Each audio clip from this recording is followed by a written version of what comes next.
Hello, everybody. Welcome again to this session. This is the fifth day. Yeah, nice to see all of you all over here today. We gladly welcome Abraham Kurian, or as we dearly call him, Nitin Achachi, for this conducting this session today. He's always been serving our church. He's always made it a point to get into the Madhbaha whenever he has the opportunity and whenever he can. And he has also served as a Sunday school senior class teacher.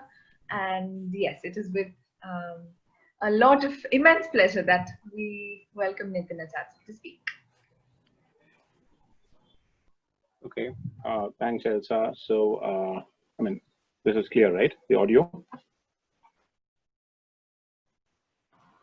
Yes, it's better. Yeah. Okay, fine. Good. Yep. Thanks, Elsa, for the introduction. So, I was just remembering, actually, I did teach Elsa, I think, during our final class in Sunday school quite a while back. And so it's been, a great experience being part of the Sunday school. And, when they called, when Sonu mentioned this and then Elsa told about this, once again, thanks for the opportunity. And so I started following this only, a couple of days into the Lent, I think on day 2. So I also got some of the videos, of the earlier sessions. So it's a great program, especially since, we are covering different aspects. And I did listen through those videos so that, at least to avoid any repetition. So today's, Elsa did ask about what I would be covering. I did not answer that because I was still figuring out, because I wanted it to be a little different and a little, unique in the sense it should be able to give some additional information. So this is a series of topics that basically get covered. There would be different aspects. And if there's any questions or anything, we can also take that. So to start off, as we all know, the reason for coming together is the 8-day Lent, or Ittu as we call it, which commemorates the birth of St.Mary. So the first thing is, when it comes to our church and its catechism, or what you would say the beliefs or the teachings of the church, there are books written by the Holy Fathers. They're usually in Syriac. There would be some translations available. But the most easily accessible source of our catechism is actually in the prayer books. So that is what you see here. So there are basically two kinds of books, that we use. One is called the Syriac word is Pankito, which means volume. In Malayalam, we call it Penkisa. So these are basically the prayers which are specifically said on Sundays, the different feasts or memorials of the saints or memorials for the departed souls, and in the Holy Week or the Passion Week. Now, in this, there would be long passages. There would be poems written by the Holy Fathers, which actually express the faith, and especially about our faith about St. Mary and the Orthodox belief. And the second thing that actually contains this, which is more easily accessible to the lay people like us, is the Shimo. The Shimo is actually the daily office, or by daily office, we mean the prayers which have to be said every day. And it's basically a set of, 7 days and 7 times. So as you know, the daily prayer in the Syriac Orthodox Church follows a routine like that. That is, we start in the evening at 6 o'clock, which is the Sandhya Prarthana. Then at 9 p.m., it's the Sutara. 12 midnight should be the Padiratri or the Ratri, or the prayer of the night. 6 a.m. is the morning prayer for the Prabhata Prarthana. Then at 9 a.m., we are supposed to do the Moona Mani. At 12 p.m., that's in the afternoon, we are supposed to do the Ara Mani. And at 3 p.m. in the afternoon, we are supposed to do the Ombada Mani. So these are all the different prayers. Now, for our convenience, it's all combined into 3. So that is, you would have the Sandhya and the Sutara together at evening or night. You would do the Padiratri and the Prabhadam together in the morning, and the remaining 3, that is 4 of them are complete. The remaining 3, that's the Moona Mani, Ara Mani, and Ombada Mani, all together for the noon prayers. This is how it's put. Now, that said, each day has its own unique prayers. So every day of the week. So you have a separate prayer for a Monday as opposed to a Tuesday and a Wednesday. And in our books that we get, we will only get prayers for 6 days of the week. And the 7th day prayer is usually present in our Kurbana Kramam. That is, if you look at the Kurbana Kramam, before the Kurbana starts, there would be 2 portions. One which is called the Sliba prayer, and the other is called the Kyenta prayer. Both are prayers for Sundays. The difference being that the Sliba is done from Sliba Perinal, which would just come now, from the 14th of September till Easter, and Kenta is done from Easter until 14th of September. So if you look at the prayers, I mean, in this, especially two of the, like key markers that you could do. Wednesday is remembered in our church as the day of St. Mary, which is why in our church we also have the Kurbana done on Wednesdays in the morning. And Friday, like that, is for the Holy Cross. So Saturday is for the departed. So each day has a certain, it's assigned to a certain group. So the prayer that I've put here in this slide is from the first office. So the night prayer, Padiratri prayer, has actually basically three groups. And each of them would have their set of prayers. So we just start with, the first one, like one from the Monday night's prayer. So basically the prayer is, I'll just read it out. O Virgin Mary, Mother of God, may your commemoration be a source of blessing. May you answer the prayers of those near and far. May you heal the sick and beseech your Son to give courage to the oppressed. May you expel the evil within those tormented. Through the power of your prayers and supplications, we may obtain mercy. Hallelujah. And may your prayer support us. Now, several terms in this particular prayer reflect what our belief is. For example, one, the phrase, O Virgin Mary, basically the church believes and teaches us that Mary is ever virgin, blissful, and she's also the Mother of God. That is, a lot of Protestant churches especially refer to Mary as the Mother of Christ, because they don't use the term Mother of God. And incidentally, during the council at Ephesus in 431, that's when Nestorius, who was the patriarch of the Eastern Church, he said that Mary is not Mother of God because God was man and God. Christ was man and God separately. So this was a big theological issue at that time. But our church speaks that Mary is the Mother of God. So this is also what Manu covered, I believe, in his session on the Theotokos, or the Mother of God, which is the phrase. And the second thing is, may your commemoration. So basically, this means that our church teaches that we should commemorate. Now, it's not just St. Mary, that we need to commemorate. We need to commemorate all saints, all fathers, all mothers who before us have set a good example and are teaching us. This is what we sing in our song, Tirussudarai Veruvannamme. That is the people who have taught us songs, taught us elements of faith. We need to remember them. Then, the second thing is, may you answer the prayers of those near and far. That is, we can pray to St. Mary, but we don't believe in her that she would be the one who answers our prayers. She would be like a medium or an intercessor for us who would take prayers to her Son. That is, she would actually beseech her Son for our sake. And through the beseeching, or through the prayers and through the intercession, there would be healing of the sick. Now, this could be physical sickness, could be a mental tension or stress. Give courage to the oppressed. If you are feeling challenged, that is when we would get courage. And also, may you expel the evil within those who are tormented.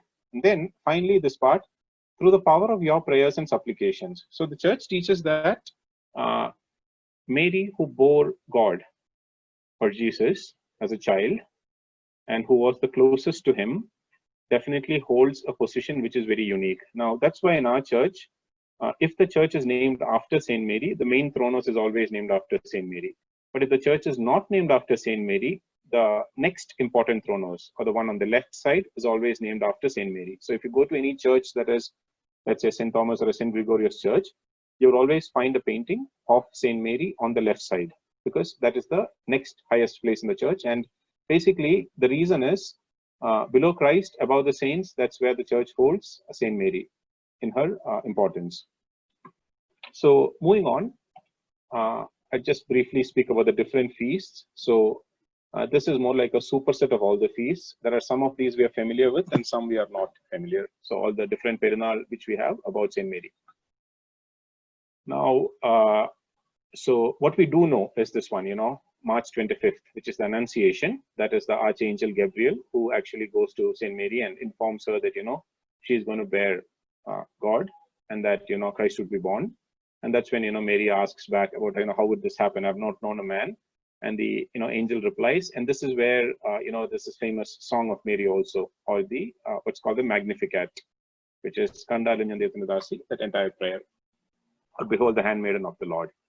The second one that's familiar to all of us would be August 15th, the Assumption, or the Shunoyo Perinal, which is the Assumption or the Dormition of St. Mary. Now, Dormition basically means sleep. Assumption means, moving from one level to the other. Both refer to the same thing. So the church teaches that St. Mary, when she reached old age, she did not suffer as such, but she died in her sleep. And also, post that, her body was taken to heaven, which is the Assumption. Now, this term is used interchangeably, but if you really want to look at the detail, the difference is this is the sleep part or the death part, and this is the ascension to heaven. The third thing that we're all familiar would be the birth of St. Mary, which is what we would be celebrating on Tuesday. That is the 8th of September. Now, in addition to this, there are other other feasts that are also important. Now, there was a group of church fathers called the Potters, because they were actually, people who did pottery. And while they were making their pots, they would also sing songs and write prayers. And the most famous was Deacon Shimon, or Simon the Potter, who died in the year 541. So the Syriac word for potter is kukoyo, and so this was one of his poems that he had written. And what he says is, with dew and drizzle, that is, for an agricultural society, both dew and drizzle is very important. For example, for wheat crop, it's important that there is morning dew, and drizzle is basically the rain, which is what would help, irrigate the land. So what he says is, with dew and drizzle, the land of Ephesus was sprinkled when St. John, this is John the Evangelist, or the disciple of Christ, with whom Mother Mary spent her last years, brought to it the messages of the Virgin Mary, and commanding, that is, St. John commanded that the feast of the Virgin be celebrated 3 times in a year. So this was, again written by Deacon Shimon, the Potter. And basically, the writings of the Potters were actually examined by the church fathers at that time, and also St. Severus, who was the patriarch, and it was approved for use. So the 3 feasts referred to here are here. That is, the first is on Jan 15, which is the feast of St. Mary for blessing of sowing. That is, this is what you do before sowing the seed. On May 15th, you have the feast of St. Mary for blessing of the crops. That is, in Malayalam, they would say Vittugala Pradiyala Perunala, that is the seeds that you sow. And this is about Kadirigala Pradi, or the crops that have grown before harvesting. And the third one is actually on August 15th, for blessing of the vineyards. Now, roughly, this Jan 15th, 15th is, just before harvesting the wheat, and August 15th would be, blessing the vineyards. Now, the wheat gives the bread, the vineyards give the wine. So basically, the bread and wine, are what we say, symbolizes and represents Christ. So, both of these come, and this is why the feasts are also important. The other part, again, is, the next one that we have. This is a minor one, which is not really celebrated much. Is on June 15th. This was when the first church was established in the name of St. Mary, and this is also remembered. And finally, one more feast that we have, which is there in the churches. This in Malayalam, it's called Devamadavinda Pugalcha Perunal. This is done on the day after Christmas. That is on December 26th is when we have this festival called the Glorification of the Virgin. It is very rarely celebrated in our churches because I think everybody is busy after Christmas. And also, the church says that this should be commemorated or celebrated on the day after Easter.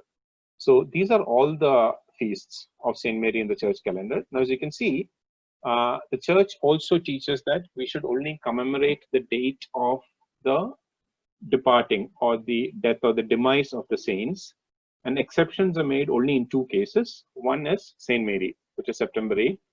And the second is for St. John the Baptist. Yeah. So it's the birthday of St. Mary and also the birthday of St. John the Baptist that we celebrate. So I'll just take a quick pause here. Any questions or any comments? Am I going too fast or something? Because I always get this feedback that I speak too fast. So.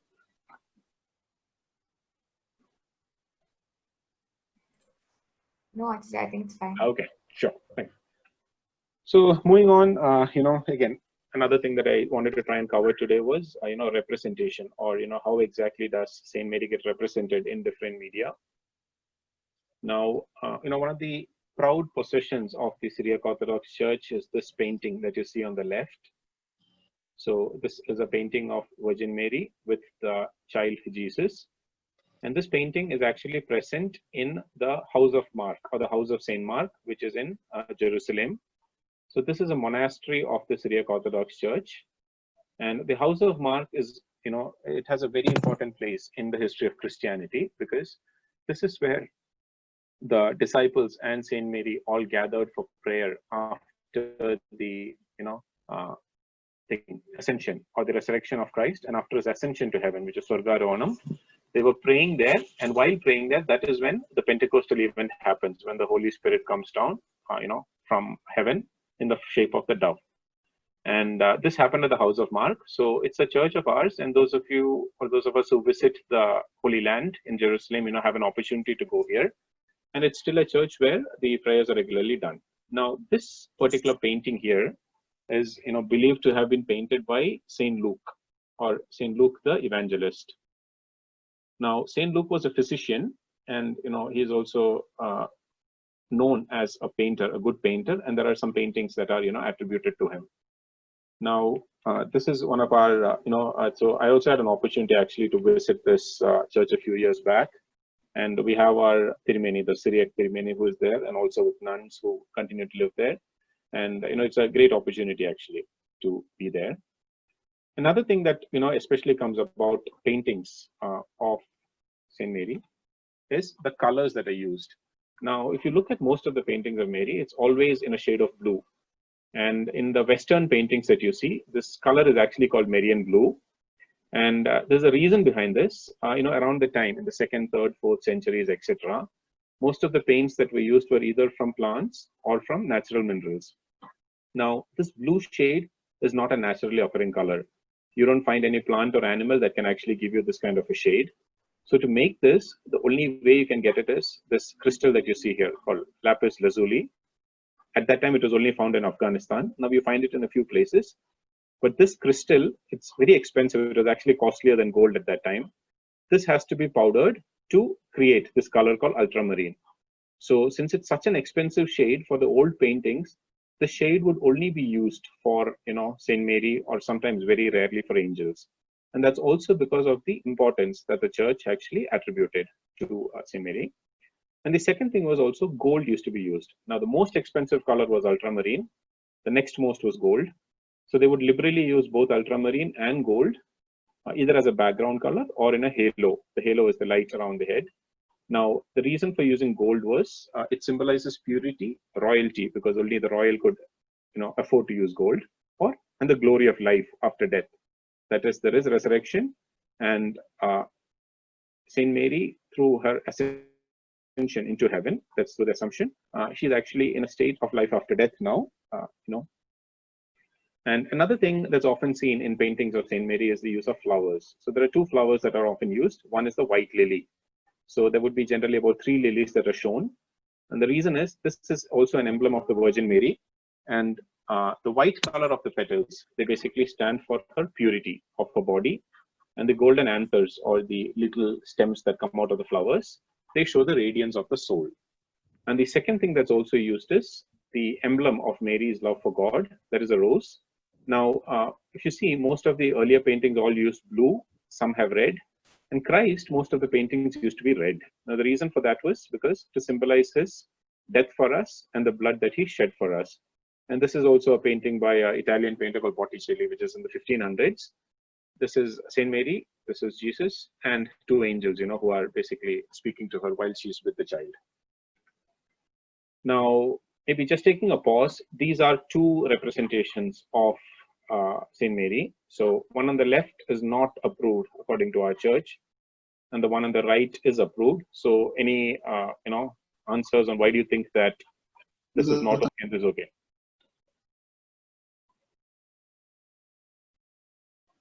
Yeah, any answers? Jesus is not there with Saint Mary. That's why probably.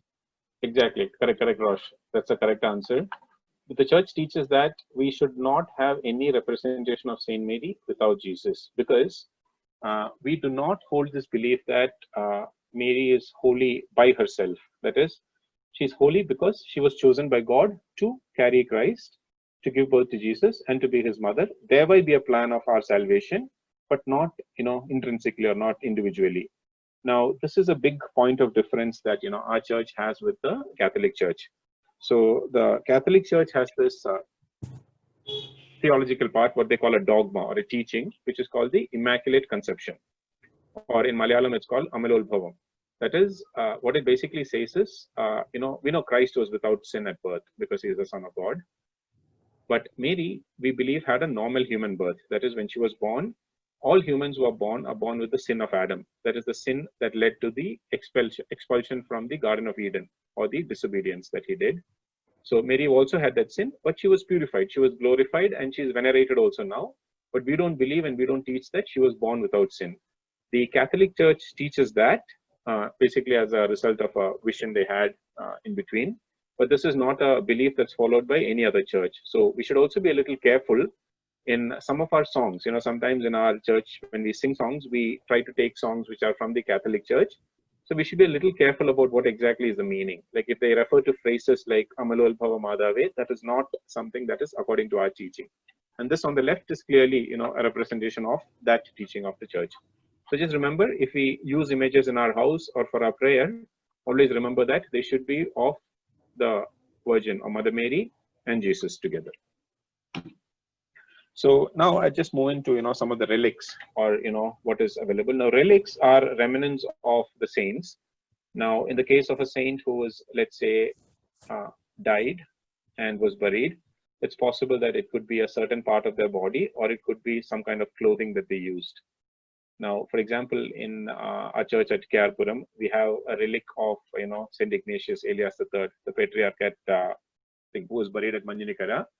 So that is a piece of a clothing that was actually used by the saint while he was alive.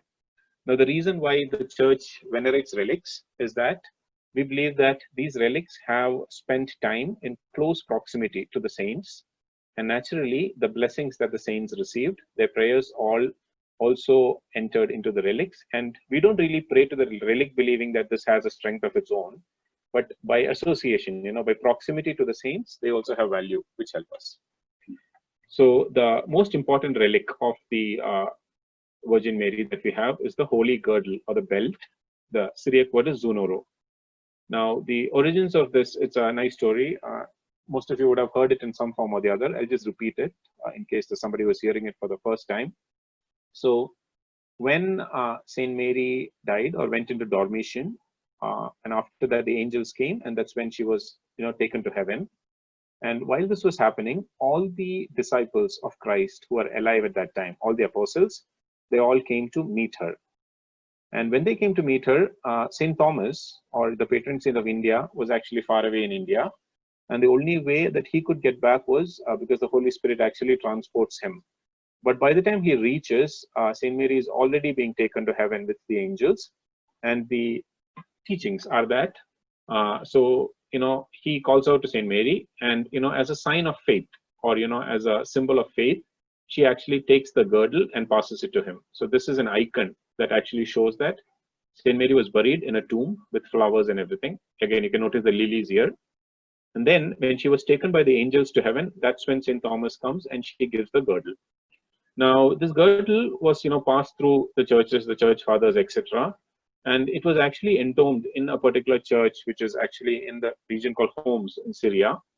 Now, this particular girdle, right now, the church was rebuilt in the 1950s.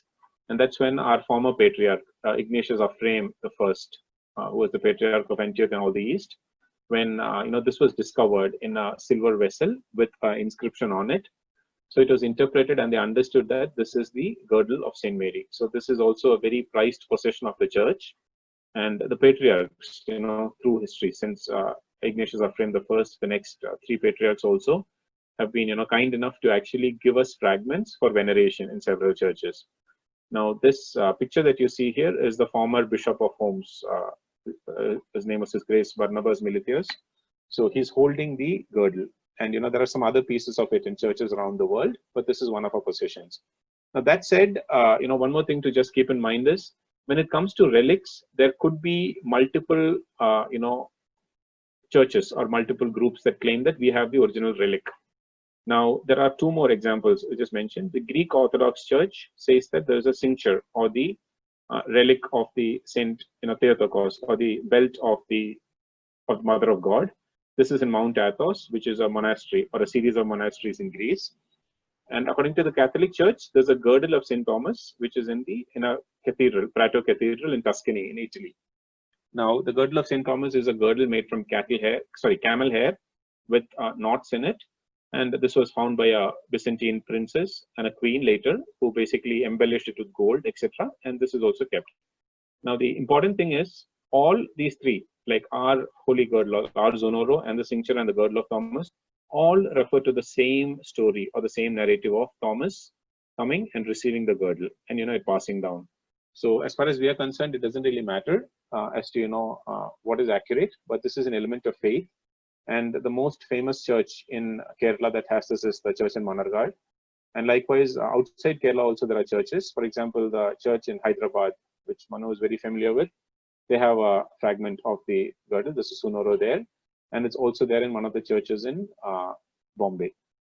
And, so in both these places, the fragments are really small, but it's a huge element of faith. And you can see a lot of people praying, a lot of people testifying to miracles that have happened in these places. So, I think I'm going a little slow here, but anyway, quickly, this is the church, so just wanted to put a point here. And this is where the girdle is stored in the church. Now, during the war in Syria, which happened, so this was around 2010, 2011, the church was extensively bombed. The roof entirely was blown off. But people came together, they prayed, and then they managed to recreate or reconstruct the church. And this is the, service or the Hosanna Palm Sunday service, which was done. And, so the church has been reconstructed. And here, if you look at the name of the church, it's written in French also, because Syria was a French colony earlier. So you can see that L'Église Notre Dame, which means the Church of Our Lady, or, it's for St. Mary, the lesson which is of the belt and of the Syriac Orthodox Church. Now, finally, I just quickly go to some apparitions and miracles. So these are, some instances where St. Mary has been visible and has appeared to people who were, seeing her, and also some of the miracles which have been attributed to her. So the first part, I'll just cover three famous Roman Catholic shrines. All three might be familiar to everybody. The first is in Velanganni, where there were some sailors who actually saw St. Mary in an apparition, or she was visible to them in 1570 and 1587. Later, a church was built by the thankful sailors, and now it's a basilica. Another one that's very famous is in Lourdes in France. So this was a lady called Bernadette Soubirous, who is currently a saint in the Catholic Church. In 1858, she had, visions of St. Mary in this place. And now it's a very famous pilgrimage place, and it's also known as Our Lady of Good Health, because there are a lot of people who have actually undergone healing for almost uncurable diseases by going to Lourdes. The third one is Fatima in Portugal. This was in 1917 when three peasant children, they had a series of visions. Initially, it was only them who were seeing it, and the Virgin Mary actually passed messages to them, which they communicated. Now, the earlier dogma which I mentioned, this is the church in Fatima. The dogma of Immaculate Conception came after a result of this. So the children claim that St. Mary, informed them about this, and the Catholic Church accepts that. Now, if you're interested, there are actually movies in YouTube. You can see the older ones. For example, a very good one is this one called Bernadette. The movie is also called Bernadette. It's I think 1940s movie about Bernadette Soubirous and her experience seeing the vision. Now, also quickly looking at what has happened in the case of the Oriental Orthodox churches. So the most famous was in a place called Zaytun, which is in Egypt. This happened from the years 1968 to 71. There was this policeman who was going by the church, and he saw a lady who seemed to be about to jump off the roof of the church along with a child. They stopped and saw, then they saw. So there were a lot of photographs taken at this time, and there were multiple visions. Many people, thousands of people saw this. There were visions of the Virgin Mary, visions of Jesus, and also visions of dove, glowing dove who were flying around her. And this was even attested by the president of Egypt, who was a Muslim, but he also saw it and he also claimed, and so the Egyptian government also recognizes this. Two things closer home, in Manargad, in 26 February 2012, the feast of Zoonoro, there's a cross in the back of the church, backside. So the cross had, a fragrant oil that came out of that. And likewise, in Katachira, which is another church, in 2009, there was a painting, a flex painting, from which there was a fragrant oil which basically started pouring out. Now, one thing, and I mean, even if you look on Wikipedia and all, you'll find a lot more instances of apparitions of St. Mary, that is where she was visible. And two, miracles like this, where, they have seen oil, etc. coming, or blood coming out of different statues, which don't have any human or logical explanation. Now, the one thing is, all of these are generally seen when there is trouble. So when her devotees, or when the faithful are in trouble, when they are going through pain, that is generally when these miracles, apparitions, or miracles happen. And a belief is that Mother Mary is never far away from us when we are in times of trouble. Now, finally, just to wrap off, I just have a quiz. So most of the things that are in our church have a representation. So I'll just show you 4 objects here. Maybe just tell me which of these symbolize Saint Mary. So the first one is the Mambudisa Totti, or the baptismal font. The second one is the candles. The third one is the Evangelion Mesha, or the lectern on which the Bible is kept, and the fourth is the Dubukuti. So any answers on which of these represents Saint Mary and why? It's the baptism. Dubukuti, right? No, Dubukuti, I believe. Dubukuti. No, it's the baptism. Yeah, baptism thing. It represents Mother Mary's womb. Yeah. Okay. I'm not wrong. So we have one answer But for what? For Dubukuti. Why for the Dubukuti? Yeah, Dubukuti is the down part, the fiery thing. That is what signifies the womb. Is somewhere I've read once. Okay. Any other answers for the other two? I think it's the baptism. So Yeah, Okay. it has to be the baptism kind. It could be more than one. Oh. yeah, maybe. Okay. No, maybe just looking at the time also. See, the thing is, the Dubukuti actually does not really symbolize Saint Mary. The lower portion of it is sometimes seen as, the world that we live in, through which we have to undergo purification to reach heaven. And the bells are the apostles, and the chains, the links in the chain, are the 72, gospelers. So the baptismal font, yes, because, the womb of Jesus, or basically where we also get born. Like being Christian is being like Christ. So just like Christ was born from Mary, so we also get born into Christian life through the baptismal font. The candles again represent the apostles, so that's not the answer. This is also a representation of Saint Mary. So any guesses why? Why would the Evangelion Mesha be a representation of Saint Mary? Because from the Evangelion Mesha, the New Testament is usually read, and Saint Mary is known as the New Eve. Not just the New Testament. I mean, what's kept on the Evangelion Mesha? I mean, Achan is also not there. See, it's basically a Mesha. Yeah, it's a table for the Gospels, right? Yeah. Yeah. So, if you look at the Gospel according to John, it says, right, I am the Word. So, Christ is both Word and flesh. And since the Word is there, in the form of the Gospels, so that's also a representation of Christ itself. So the Mesha, or the lectern, is something that is supporting the Word, or it's something that's carrying the Word, which is carrying Christ. So this is why when the altar assistant actually, swings the Dubukuti in all directions, they do it on the 3 thronos and also on the Mambudisa Totti and the Evangelion Mesha, because both of these symbolize Saint Mary.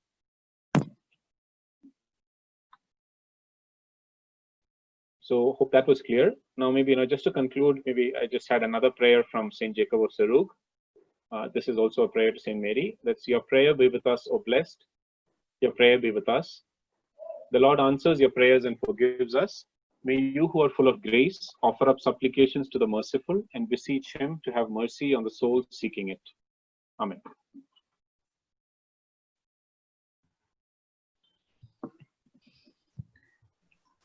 Okay.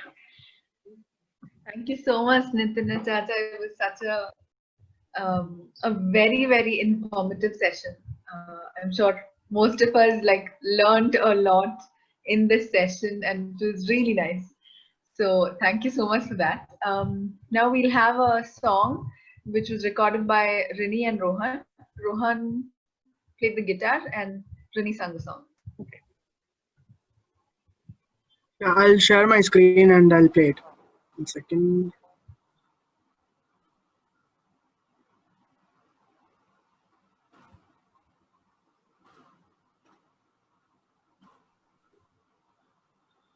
Can somebody confirm if they can see my screen? Yes, it is seen. Yes, yes. Okay, perfect.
That was very well sung and played. Thank you, Rini Roman, for that.